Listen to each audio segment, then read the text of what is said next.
Quero agradecer bem rapidinho a Tatiana e o Luiz Antônio, e a Amanda, a Aimee e ao João Antônio, por essa alegria de iniciar essa atividade nessa casa. Eles são da evangelização dos jovens, e eu agradeço a acolhida que o CIE dá para eles e para o nosso trabalho de evangelizar, onde com certeza eu me sinto bem confortável.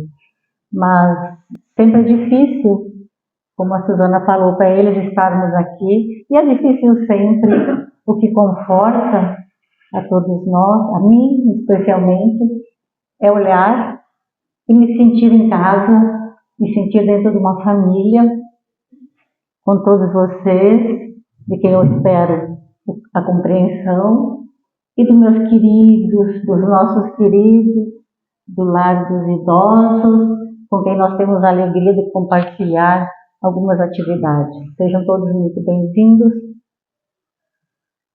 Então, desta forma, eu quero falar de algumas fontes desse trabalho de hoje. Da Federação Brasileira, os estudos da doutrina espírita, os evangelhos de Lucas, Mateus e Marcos, a fonte da Federação Espírita Brasileira, onde tem uma parte que estuda, estudando com fatos cotidianos, da onde também eu tirei do Evangelho segundo o Espiritismo,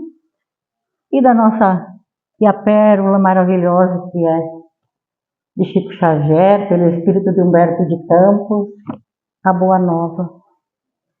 Então, João Batista, o precursor de Jesus. Vamos falar um pouco de João Batista, esse cristão ativo. João Batista foi o precursor de Jesus e ainda é.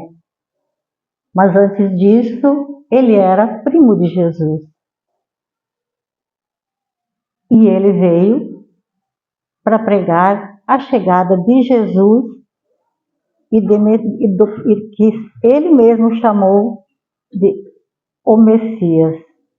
Então, vamos lembrar que João Batista, esse de quem nós estamos falando, ele é aquele que é filho de Zacarias e Isabel, e ele ainda designou ele de Messias, o Jesus de Messias, conforme os evangelhos de Mateus, no capítulo 17 a 11, Lucas, no capítulo 9 a 7, e João, para que todos nós lembremos, então, ele é aquele menino que Isabel estava gestante, quando de 6 meses já Isabel, e ele, Zacarias e Isabel, já viam quase que não pensavam mais em ter filhos. Ela já estava com uma idade avançada e não tinha mais esperança, porém, oravam constantemente para que isso acontecesse, para que viesse um filho. E num desses dias, Zacarias recebe a visita do anjo, o mesmo anjo que depois trouxe a notícia para Maria de que ela seria mãe de Jesus.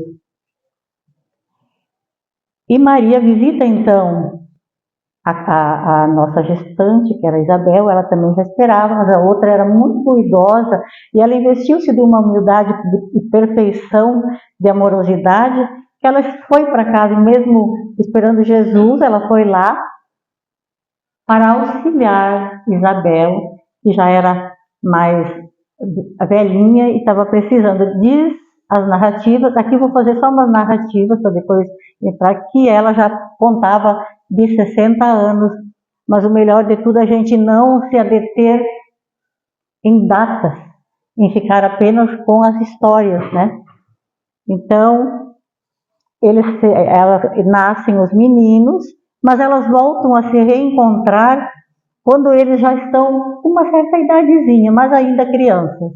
Então, essa foi a vez que Isabel visita Maria em companhia do seu filho, João.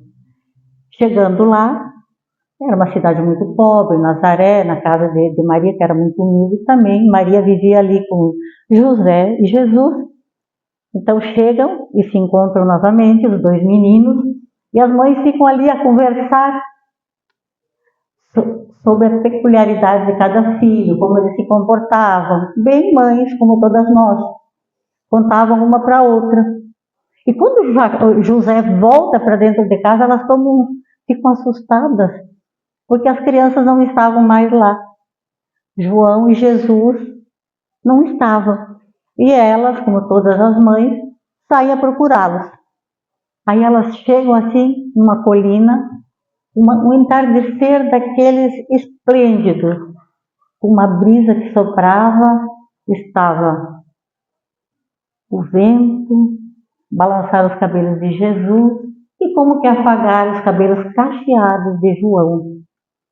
E os dois estavam ali conversando, mostrando para o horizonte, como se estivessem planejando o futuro, demonstrando uma profunda sintonia de amor, que só a espiritualidade, que eles com certeza já estavam imbuídos ali, poderia explicar tamanha doçura entre eles, como corações que batessem no mesmo compasso. E eis que Jesus, ao levantar-se e despedir-se, diz: João irá primeiro, como se já houvessem confirmado que João seguiria para fazer esta caminhada antes de Jesus. Quando acontece isso, eles já passam alguns anos e a história volta lá, que parece que é narrativa, que Isabel já está próxima de desencarnar e ela não tem com quem deixar o seu menino, mas que já estava conta-se aqui na narrativa de que tinha entre 17 a 20 anos.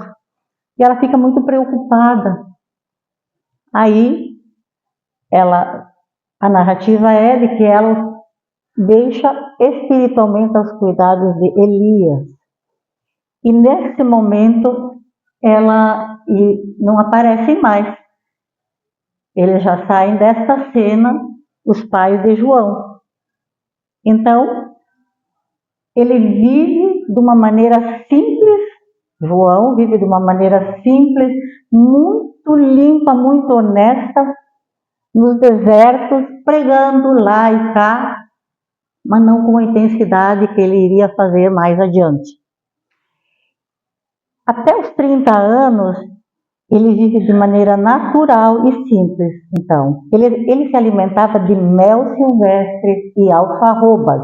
A alfarroba é uma fava ou uma vagem que se assemelha a um feijão um pouco maior, que ainda é muito apreciada em Israel, porque ela tem um sabor de chocolate.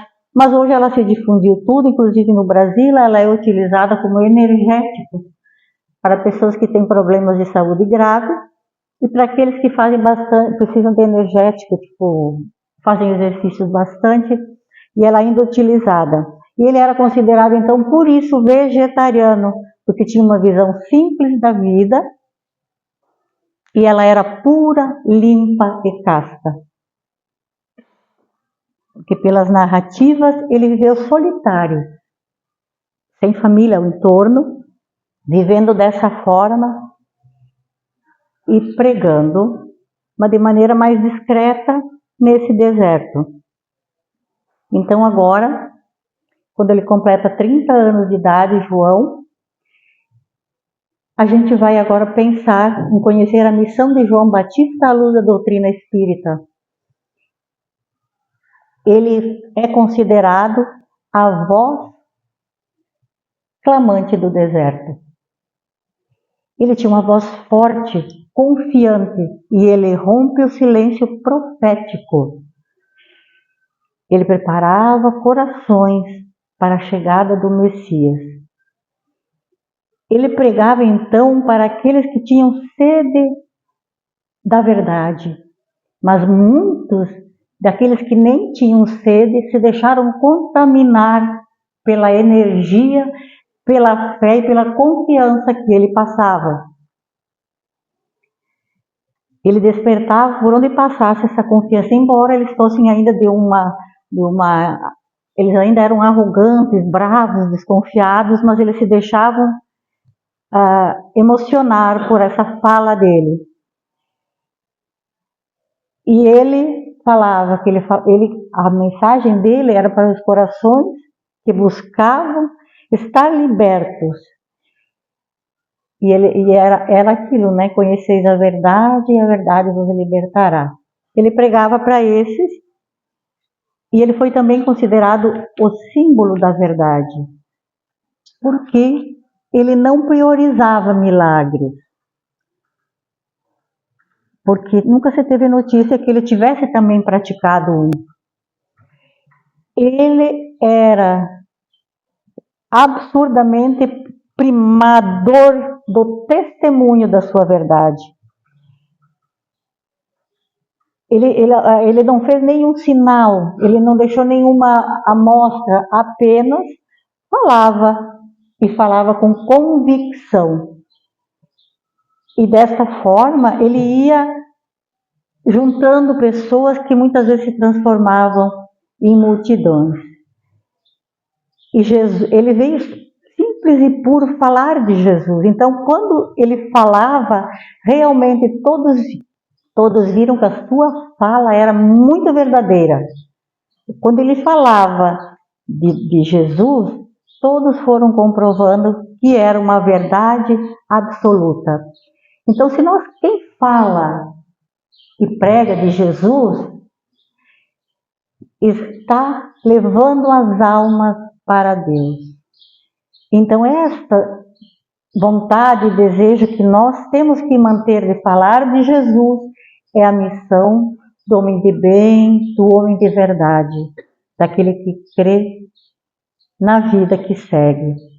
E ele foi considerado o maior de todos, porque ele foi o primeiro que veio pregar a proximidade do reino dos céus. E para nós é aquilo que a vida segue, que nós temos a imortalidade da alma. E ele, com a sua fé, ele converteu muitos. E ainda, através da fé que ele prega, são convertidas muitas pessoas, né? Então, desde João Batista até agora, ainda se faz violência sobre o reino dos céus, por aqueles que a tomam pela força e se apoderam desse movimento em relação a Deus. São aqueles que confiam apenas na fé deles, a qualquer custo, não dando a outro a oportunidade de exercer a sua fé. Então, porque todos os profetas da lei profetizaram até João, e se quereis dar crédito, esse crédito é que Elias, foi falado, porque o profeta falou que este seria o Elias que havia de vir. Então, é que tenhamos nesse momento que nós ouvimos, ouvidos de ouvir, e não simplesmente ouvir ao acaso. E os nossos esforços de aprender, então, desde aquele tempo, ainda falamos a boa nova. Ainda estamos aqui para contar sobre a boa nova. Então, essa era a missão que João sempre queria, Então, nós temos também o compromisso de ainda pregar a boa nova. E isso nunca vai parar. Vai ser sempre assim. Isso quem nos fala é Mateus, no capítulo 11, do 12 ao 14. E naqueles dias, então, ele já deixa para trás essa pequena parte. Ele apareceu pregando no deserto da Judéia. Porque ele dizendo, arrependei-vos. E essa foi a constante palavra que ele falava. Todos os dias, todos os momentos, ele pregava isso. Que era para a gente, para eles, para os seres, se arrependerem. Porque era chegado o reino dos céus. Esse que for anunciado E ele disse que no seu anúncio foi: a voz que clama no deserto, preparai os caminhos do Senhor, endireitai suas veredas. As veredas são pequenas ruazinhas, assim, pequenas, que muitas vezes a gente usa para escapar, ou para desviar, ou para fazer o caminho mais rápido. Mas é importante que nós acertemos as nossas veredas internas, que nós vamos fazendo esse caminho principal, que é daqui para fora, endireitando o nosso caminhar, aceitando a proposta que Jesus trouxe para nós. Essas são as veredas realmente que nós precisamos consertar, é as nossas, é o nosso conhecimento interior. Então, nessas veredas que são faladas aí, porque a gente deve ir todo mundo na mesma direção, significa que não importa se um é mais ou menos evoluído. Cada um vai estar na sua caminhada e um vai auxiliar o outro e todos vão caminhar na direção de um futuro espiritual melhor. E ele era chamado, João era chamado também de batizador, porque lá na frente nós veremos que ele batiza Jesus. E ele dizia: na verdade, eu vos batizo com água, para que todos vocês tenham a oportunidade do arrependimento. Porque aquele que virá depois de mim é muito mais sábio e mais forte do que eu. E eu não serei digno de lavar-lhe a sua sandália ou amarrar as suas correias, que são aquelas que prendem as sandálias, né? E ele vos batizará com o Espírito Santo e com fogo. Ele fazia essa questão do batismo para trazer a consciência do homem, para abrir os seus horizontes, para trazer essa reflexão profunda. Porque nós estamos ainda muito na matéria, e lá muito mais na matéria ainda, e eles precisavam de algo palpável, tangível, que eles vissem. E no ato de afundá-los na água, eles acreditavam que ao voltar à tona, eles voltariam um pouco mais purificados. E ele sempre insistia, dizendo: arrependei-vos. E o batismo da água significava, tinha uma palavra que eles usavam, que era bacto, que significava mergulho. E esse mergulho profundo que eles faziam era aquele mergulho interior que somos convidados todos os dias para a nossa renovação. O batismo era meramente necessário no momento. Mas nós também, quando nós vamos procurar conhecer o Evangelho, quando nós vamos estudá-lo mais profundamente, se a gente não estiver pensando com o coração, tentando nos melhorarmos, tentando aprender sobre esse Evangelho, o que acontece, o que está escrito no Evangelho, se nós não tivermos vontade e amor e o desejo de mudança interna, sem nos purificarmos interiormente, parecerão apenas histórias e narrativas. Nós estaremos perdendo a grande oportunidade de se fazer novo para evoluir mais rápido. Então o batismo, só para esclarecer que o batismo com água, o que João se refere, era um costume judaico, que não feria em nada nenhum dos acontecimentos que ali entre aquelas sociedades que tinham na época. Porque muitas vezes, eu já tinha sido perguntado, né? Você batiza? Mas ele não negava jamais. Ele dizia: sim, eu batizo, mas eu batizo com água. Porque ele já tinha nele que o batismo verdadeiro é aquele que Jesus traria. Mas tinha que seguir todos esses rituais para esclarecer esse povo. E o batismo de fogo, então esse seria o batismo da parte física. a da água, da demonstração, da coisa palpável, que precisava ver. E ainda tinha uma crença que ao ser mergulhado e ao voltar, ele pronunciaria o nome da pessoa, tipo, Maria, eu te batizo. E quando ela chegava ao topo da água, ela estava aí sendo apresentada para Deus. São meras narrativas que não sabemos se realmente são assim, né? E o batismo de fogo, então, seria o batismo espiritual, que receberia o Espírito Santo. E dizem que aqueles que recebem, e que todo ser humano tem esse batismo espiritual, é uma marca indelével que a gente tem no coração. E que a gente tenta resgatar. Então, eu vou dar como exemplo o Espiritismo. Nós, os espíritas, a gente tenta sempre, todos os dias, se melhorar. Não é fácil, muitas vezes não se consegue, mas é dessa forma que está descrito num dos estudos que eu vi ali, que o Espiritismo ele tem esse desejo dessa mudança e sempre avançar mais para essa compreensão. Então esse seria o batismo espiritual, o batismo que muda as nossas atitudes pelas nossas ações verdadeiras e sinceras. E através disso acontece a nossa transformação pela fé. A fé, que é aquela fé que temos que ter, que a minha amiga, a Suzana, fez a leitura, aquela fé que não se abala.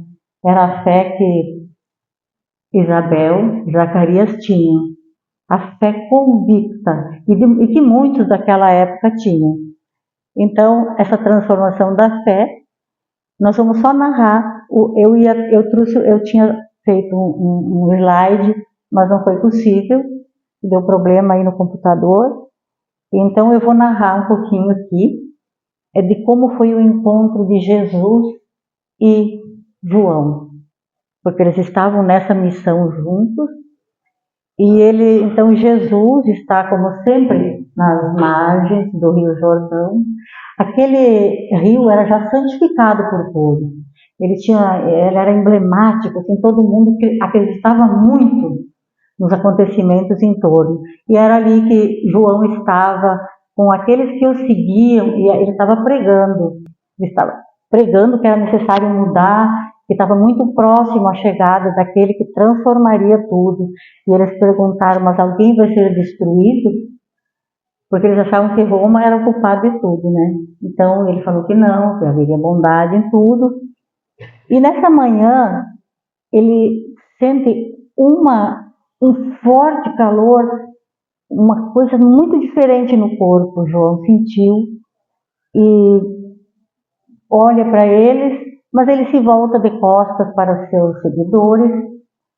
E era uma manhã muito clara, de um sol muito azul, resplandecia energia, e ele se sentiu assim quase que cegado, mas eis que ele olha ao longe e vislumbra uma figura que caminha em sua direção.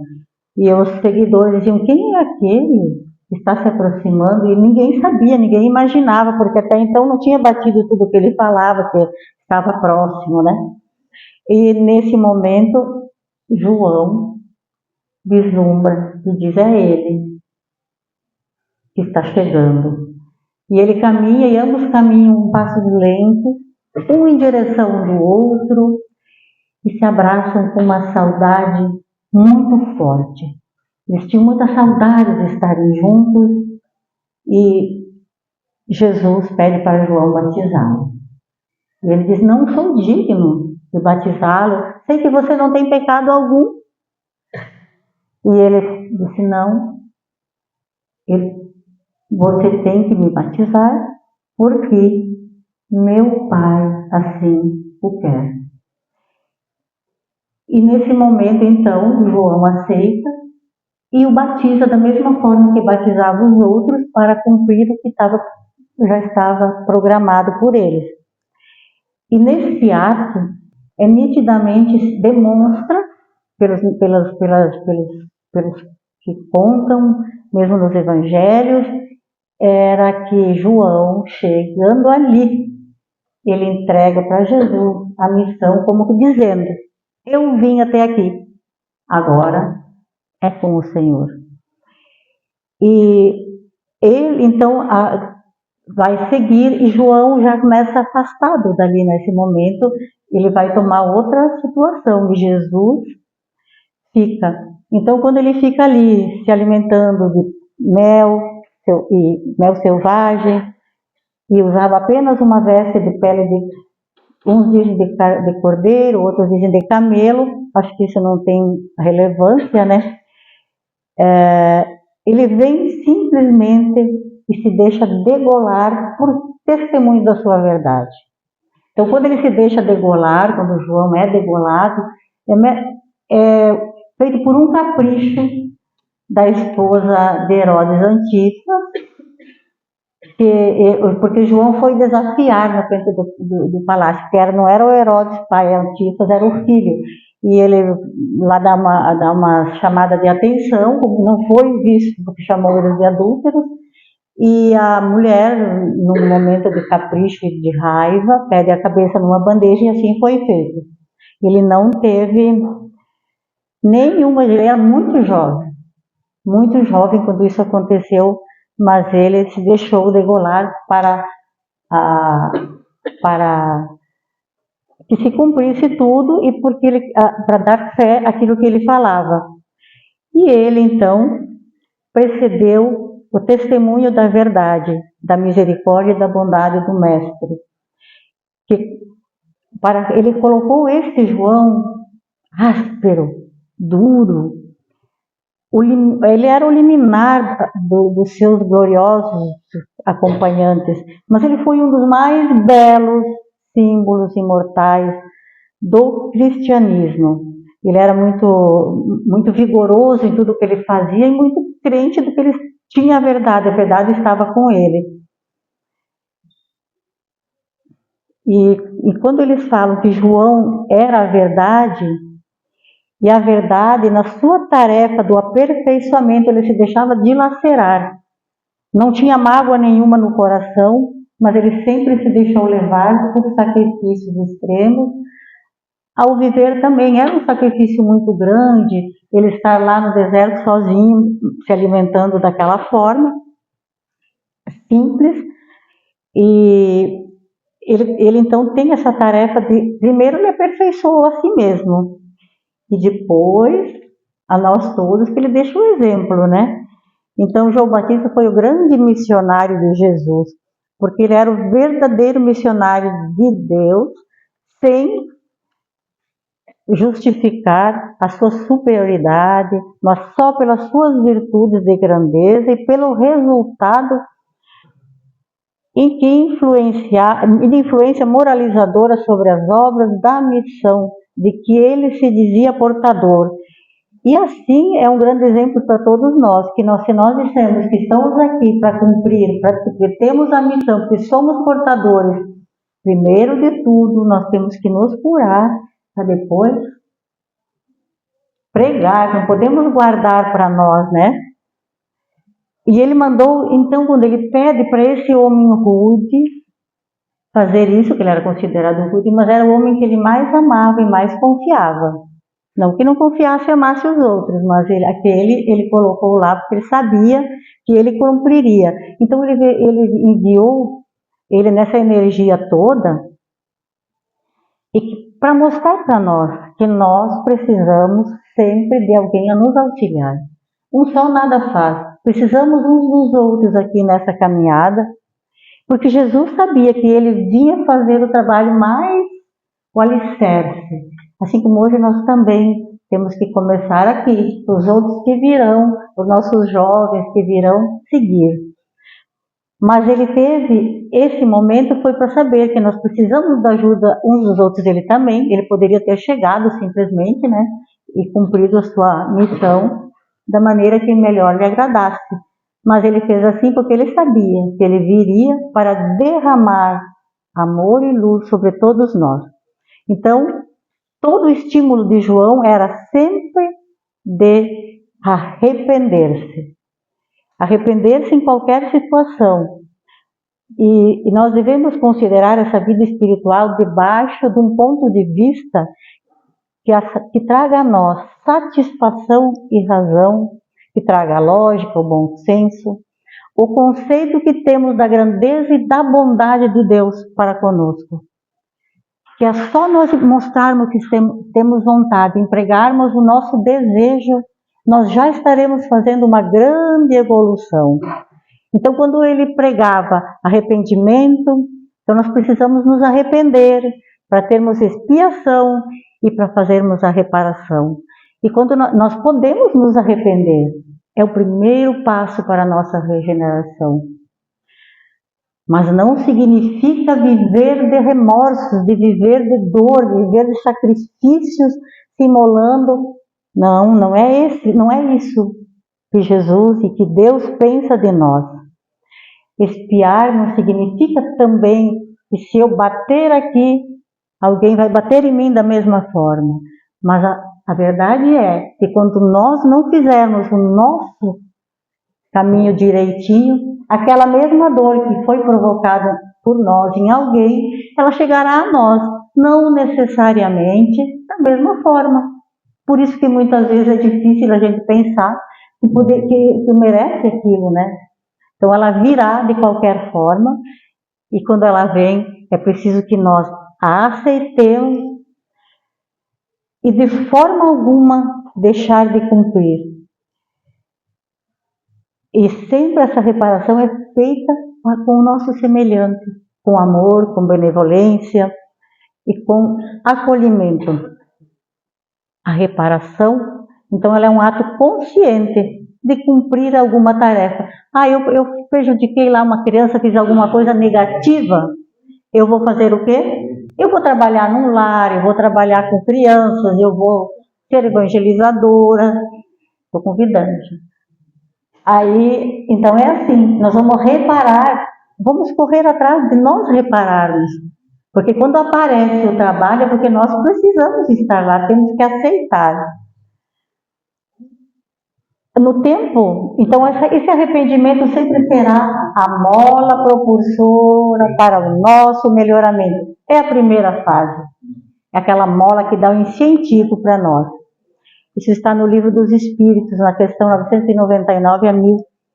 Então, até João Batista, a tentativa de obter a paz interior estava relacionada com as obrigações religiosas, cultos e manifestações, holocaustos, oferenda e abençoando o próprio sábado, sendo ele santificado.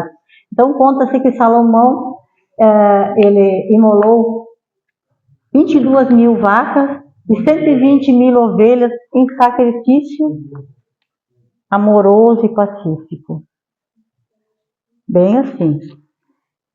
E vós, se soubesses o significado da misericórdia, Deus quer, mas Ele quer a nossa misericórdia, a nossa complacência com o nosso irmão, sermos ajudadores do nosso irmão. E nós precisamos pensar que o sacrifício dos inocentes jamais deverá acontecer. Nem aquele de uma acusaçãozinha leve, não foi ele, não fui eu. Jamais pode acontecer. Porque aquilo que é, um acontecimento pode ser pequeno para mim, mas pode ser grandioso para a Suzana. E então que nós com Jesus verificamos que Deus não está sentado em templo algum. Não está em templos, não está em púlpitos formosos de ouro, de sedas, não. Ele está em todo o universo, em toda a criação, mas essencialmente no nosso âmago. É aqui que Ele está, conosco todos os dias, e é a Ele que nós temos que respeitar em nossa caminhada. E o significado especial de preparar caminhos, de endireitar as veredas, é o desejo de nós trilharmos o caminho do bem. É a isso que Jesus sempre se referiu e João dizia: arrependei-vos e trilhai os caminhos do bem. O homem bem intencionado refletirá intensamente antes de percorrer um caminho, sempre alimentando as ideias superiores, incentivando o amor, a justiça e a bondade, mas sobretudo através da caridade, sempre abrindo o coração, mas estendendo a mão para o trabalho. Há muito trabalho esperando por todos nós. Também é hora de nós aceitarmos, né? Então o batismo sempre foi uma proposta judaica, era uma fé judaica que não mexia e que não só era um simbolismo. Esse era o nosso batizador, que tinha até era até uma da família, da casta em que ele vivia, era praticado por um grupo de pessoas. E queremos falar que, para conscientizarmos a gente mesmo, que o Espiritismo não tem batismo, nem com fogo, nem com água, não há nenhum ritual. Temos apenas a fé. Nós temos que acreditar na mensagem e na missão de cada um aqui. E cada um tem que fazer a sua própria caminhada, porém, sempre com o auxílio de tantos, porque a jornada é minha, mas muitos estão comigo me auxiliando. Então, não temos rituais. E se alguém quiser vir após mim, negue-se a si mesmo, tome sua cruz e siga-me. Então, é a maneira de nós aceitarmos os nossos desafios.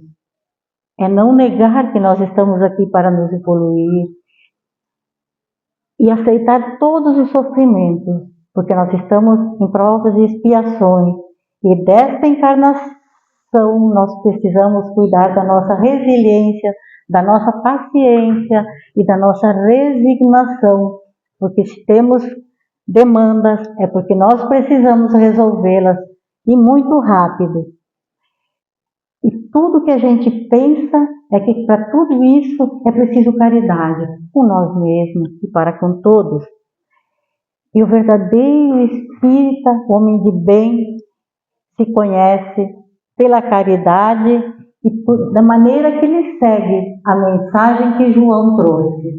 Somos todos capazes de cumprir essa atividade que nos foi colocada por amor e por generosidade de Deus, de Jesus, e sempre encontraremos um caminho e alguém que nos auxilie. Que a paz de Jesus esteja com todos. Muito obrigada e que assim seja comigo.